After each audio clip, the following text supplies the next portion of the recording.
So why do I want to build a business? Why do I want to do it on my own?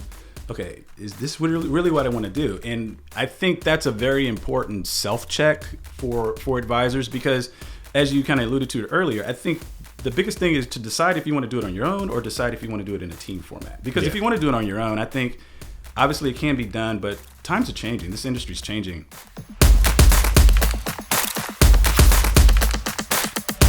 We have Dom Henderson in the studio today. Dom is one of the lead coaches. He also runs his own RIA, DJH Capital Management. Dom, super excited to have you on. Pat, it's a pleasure to be here today, man. Ready to chop it up with you. Let's do it. We are going to rock and roll. I think the most important thing for us to talk about today is the idea of coaching. And coaching can mean a lot of different things to a lot of different people, but I feel like it has some core components around accountability, community, really just making sure that you're put in a position where you can achieve the vision that you set out for yourself, and somebody's there to kind of walk alongside you in that journey. What are your thoughts on coaching? Having been a lead coach for Brewer Consulting and helping hundreds of advisors now with picking a niche and growing their practice, like, talk me through it. What is the coaching experience like? It evolves on every iteration. I think that you have to be flexible as a coach. You know, I played sports. Most people played sports. But I think the aspect that I took away most with being an athlete that had a coach, and even being a coach to my daughter that, runs track, is the ability to see in a person what their potential is without them really seeing it. And you're trying to bring that out. So, from the aspect of how I'm coaching advisors now, I'm seeing what their vision is, or getting a picture of that, and wanting to provide the accountability, the community to carry out that vision. And when I was being coached, I would still hope that I'm coachable, that, I want somebody to do that for me. Yeah. So talk me through that process for yourself. I mean, obviously you started as a financial advisor. You've been in the industry for a long time now. You have your own practice. Yeah.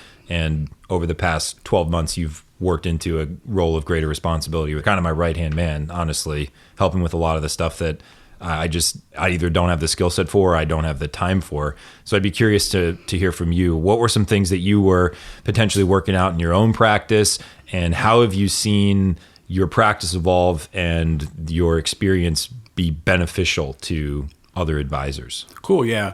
I think, in full transparency, just because that's what this podcast is, I look at what we're doing and what other people are doing, and I'm grabbing ideas all the time. I'm not I don't have all these answers. I just see what people are doing, and what I think I'm maybe particularly gifted at is moving without, I always say, don't let perfection be the enemy of the good. Right. Yep. So I try to move, and it's kind of like ready, fire, aim instead of, so I think that needs to get out there on the table. But with my particular practice, I like the fact that serving clients in a way that was genuine to me was a very important thing on the list. And 2 decades in the industry, you can actually find yourself 2 decades in and not doing that. Yeah. Yeah. And I think that was a primary reason for starting my firm. And then, call it at 8 months before we met, I didn't want to spend money on what I felt wasn't expert advice. Yeah. I had a hard time, writing a check to a marketing guru that didn't serve in the financial services industry, because they didn't have any context for what I was trying to build. Never walked a day in your shoes. Never walked a day in my shoes. So what I thought was really, really cool when we first met up is the fact that CFA, CPA. So immediately there was some respect there for the path that you had gone through. And then I went through the same path as everybody else. I saw the marketing. I was like, all right, let's take a call and let's see how this goes. And then here we are. And so my practice has been what I want to build, just like anybody else coming through the door. What do they want to build? What's important to them? What are their monetary goals personally? What type of person do they want to help? Yeah. And, so you go through all those iterations, and it's custom. I don't try to put anybody in a box or anything. I ask them a lot of questions to try to get at what they're trying to build. And then we go from there. So no different with my practice. Yeah. So as far as coaching goes, what have you noticed that gives advisors the biggest impact in their business? Like, what is it? Is it do they just need information? Do they just need coaching? What do advisors need to actually get and sustain momentum so that they can grow and kind of build that, let's say, vision that they've set out for themselves, if they even have one at all? Or do you need to help them with that? It's a hard question. I've thought about this a lot. I think if I was to say it in a sentence, is to embrace the process. Okay. Short-sighted focus on immediate results, instant gratification is going to trip you up in this business all the time. Yeah. I often say that starting a business is hard. Starting a financial services practice business is like running through 2 brick walls and then getting back up. It's just difficult. Yeah. And if you're not prepared for that, you're going to be in for a lot of days of disappointment. So embracing the process, whether you get a client in the first month or the first 6 months, have runway. Like, my wife was working in full transparency, and I had saved a lot. So I wasn't, really, really hard pressed to get a client immediately, more than I was to say, okay, what's going on here? What's the method behind the madness, and how is this going to help me 5 years down the road? Yeah. Instead of just 3 months down the road, right? I think to have the mindset to embrace what's going to happen. And here's one thing I think is key for me to share is when I came to Brewer, it was an acknowledgement that I didn't know what the heck I was doing, right? Yeah. So what's the point in paying when you don't know what the heck you're doing, and then try to input and keep on inserting your opinion and being like, okay, I want to take this part. It's like reading the Bible, right? You got to read it in full context. Yeah. You can't just choose the stuff that you want. Yeah, you grab one verse and you're like, no, I think I have a different interpretation of that. It's like you don't get to say. Yeah. So I had that mindset where I'm just going to follow everything that is done and everything that it's said to me. And that's why I say at this point, I hope I'm still coachable, because I think that's what you have to do. I don't know that you can come in here with 2 decades of experience, graduate degree in finance and all this other kind of stuff, letters behind your name, and be like, I don't want to do that because of whatever your reason is. Yeah. And most of the time the reason is because I feel uncomfortable, I want to hide, or, maybe I'm just not willing to do the things that are going to produce results. If we're being honest. Yeah. Which is what this whole thing is about, right? You said it, not me. So, I mean, what I've seen in the results of our clients is initially they come in looking for help with marketing, and they get that. That's there to the nth degree. But the biggest breakthroughs that I've seen, especially in the ones that you've worked with, that I've worked with, that David on our team has worked with, is that shift, that subtle shift where they stop viewing their business as a way to just do financial planning and just meet with clients to, oh, wow, I'm actually trying to build an audience of humans that want to interact with me, and they're interested in my personal story and my beliefs and all the things that I have to share. That's kind of the shift that I think gets them into that bigger or longer term mindset. That I would allows totally them to agree grow. with that. Some of the best conversations I've had with clients, now going on almost 2 years in the program, is people that are like, yeah, I saw your YouTube videos with you and your wife, and they were great, and we're really happy to be working with you. And that's like, I like that part better than anything else. It's just the payoff. It's the payoff of that. And that doesn't happen unless, like you said, you don't take the time to invest in people. If you don't take the time to invest in people, you're just spamming people. Yeah. Right? You're on by default, what we do when we're in sales is we're intentionally interrupting somebody. Yep. Like they're doing something, they got something going on, and we're asking them for something. Mm-hmm.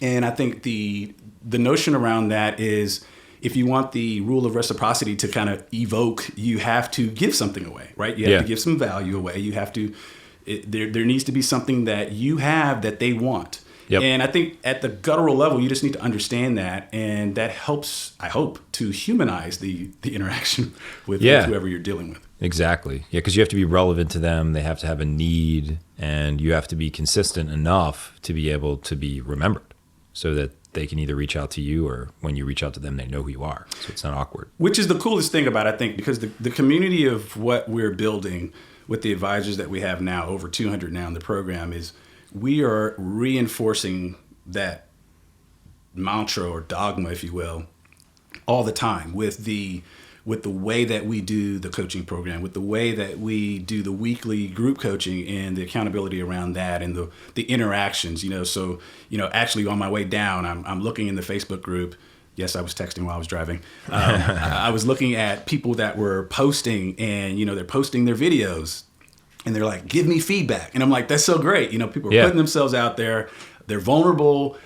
Some of these guys and gals have not sat in front of the camera or anything, and we're asking them to be like, "Go out there and do it," and they're doing it. And it's really gratifying to see them make that incremental progress. And and here's another thing. You can't be too attached to your ego, where when people give you, some objective feedback, that you're so, bothered by that. And that you stop. Yeah, that you stop, or you get discouraged or whatever. So I think it's cool. It's very cool what we're building, especially if you utilize that community. Yeah.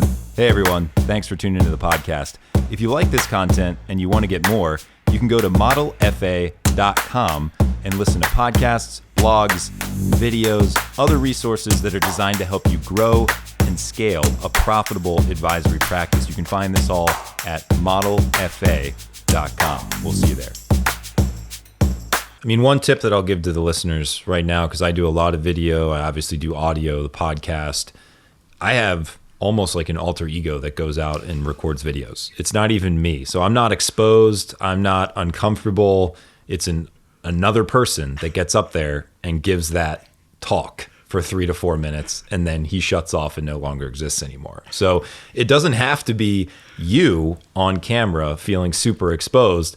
You can create some other camera personality. It still has to be your personality, but it's just another way to flip a switch in your mindset so that you don't feel like you're the one out there, you're exposed, and you're open to criticism. That's a good tip. For some reason, Beyonce, Sasha Fierce just flashed through my There mind. you go. Yep. Well, to each their own, right? So what are your thoughts on an advisor who wants to go at it on their own or in a small team without coaching, without some type of a sounding board that isn't related to them, right? Or if they only have a sounding board that's their wife or something like that? What issues do you see with that logic? Honestly, good luck. I'm just going to be honest. No, seriously. It's your best Liam Neeson voice? Yeah. Good luck. That's what I thought too. I think that, I think, so here's the requirements for what we would call the visionary entrepreneur that wants to go into financial services, because I don't think it's any different than any other business. Yep. It's particularly harder. It's a specialized skill set in a very highly regulated industry. But aside from that, I think that what you have to imagine is you trying to impress upon the world, let's say an audience of 250 people. That's a good practice, right? The way you think about financial planning. Yep. Like, insert that into somebody as almost like a discipline or an edict, and get them to believe it and want to pay you for it. Yep. From no context. Yeah. That's how hard it is. Yeah. And just think about any idea like that. So if you don't have a supportive spouse, if you don't have financial runway, Yep. if you don't have people that have done it before that are doing it with you, it's going to be good luck. It's going to be hard. Yeah. So it's hard even with those things. So imagine without that. And that's what I would say, an advisor that's trying to go at this, that's just, it'd be great. I hate my advisor right now. I hate the situation I'm in. I'm going to start my own firm. That you need to talk to somebody The about that. disgruntled paraplanner. Yeah. Exactly. I've seen a lot of those in my day. Yeah, you got to watch out for that. I feel like our program, it starts with the acknowledgement that it's hard. So that's step one. This is one of the hardest industries in the world. We do it personally. We are advisors first. We are consultants second. And because it's hard doesn't mean that you can't do it. So everything that we've built inside of our program and our coaching platform is designed to make it less hard, but it doesn't stop it from being hard. So I think that's the... Totally agree. Dialing back to, I guess this was August 2017, the very first mastermind we had in Dallas. Yeah. And so it's call it 8 or 10 of us, and we're going through everything. And I'm listening to people's perspectives, and I gleaned a lot. I remember I took notes and everything, and I was just like, this is going to be really hard. Is what I said to myself. And I kind of had like it was like a self-check. I do this, kind of often. I call it motive review. And I was like, so why do I want to build a business? Why do I want to do it on my own?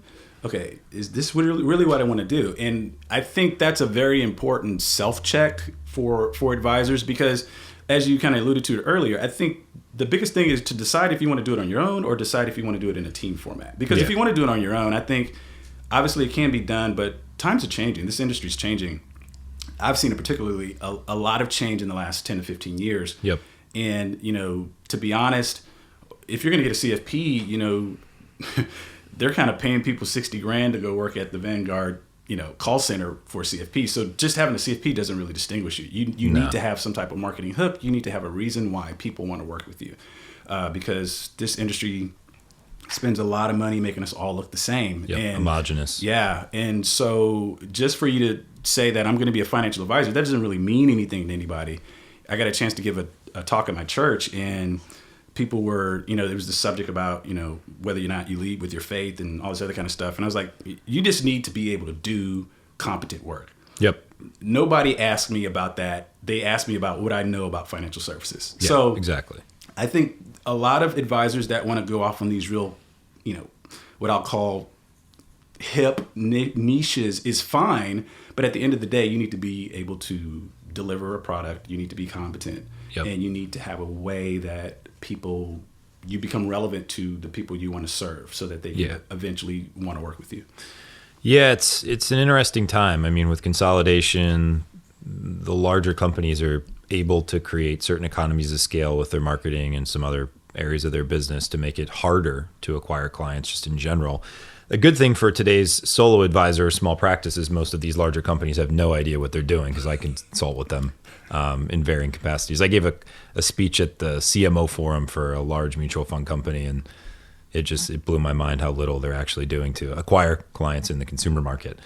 But so there are massive opportunities, I think, for the small to mid-sized advisor to have an impact, especially through digital media, especially for the next 2 to 5 years. But it does not detract from the fact that it's hard and that it requires a coordinated strategy, and you need to make sure that your audience, your messaging, and everything that you're doing is 100% congruent, or you run the risk of doing something out of order or not doing something that's critically important to the process and not getting the result that you want. Isn't it like what we tell our prospective clients and our clients is the reason why you're leveraging advice through me and my experience is so that you won't have to pay the opportunity cost of a bad decision. Yeah. It's the very same thing. Yeah. Right. So I think it probably it's actually very, very similar. It probably benefits a lot of advisors to be receiving advice themselves, so that they can constantly put themselves in the shoes of the person they're marketing to. Yeah. Right. Well, my opinion on that. I'm a big believer in the value of advice. That's why you're my financial advisor. You put your money where your mouth is. I do. I pay for advice in any opportunity that I have, because it helps me move faster and shortcuts the process. So I would say there are a lot of people that like to try and do things on their own, but does that subconsciously manifest in the way that they communicate with their prospects? I say that it probably does. It's overrated doing stuff on your own. Yeah. And you start to think that things are easy. And then when you're in a sales meeting with a prospect and you're explaining financial planning or your process, you're making it sound like it's easy or not that impactful. And that comes across subconsciously in the way that you communicate. And your prospect, guess what, is no longer interested in moving forward, because you have made it seem easy, even if you didn't intend to, because you don't value advice yourself. No, I totally agree with that. And I think at a gut level, what you're talking about is people being relatable, right? I mean, I've listened to my sales calls. That's something that we talk about in the program. I don't know how many people everybody should do that. But you have to continue to iterate on the process. So let's say you're in the first call with a prospective client.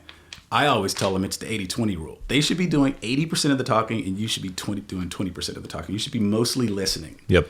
It should not be about sales. It should not be about anything. And you really get to, I think, from the point you were making, when you start to take advice and you put yourself in the shoes of the prospective client, it so much humanizes the conversation. Because, look, they're coming to you for advice. They feel vulnerable. There's no reason to really dig into the knife at that point. No. And show all what you know. It's just so irrelevant. Agreed.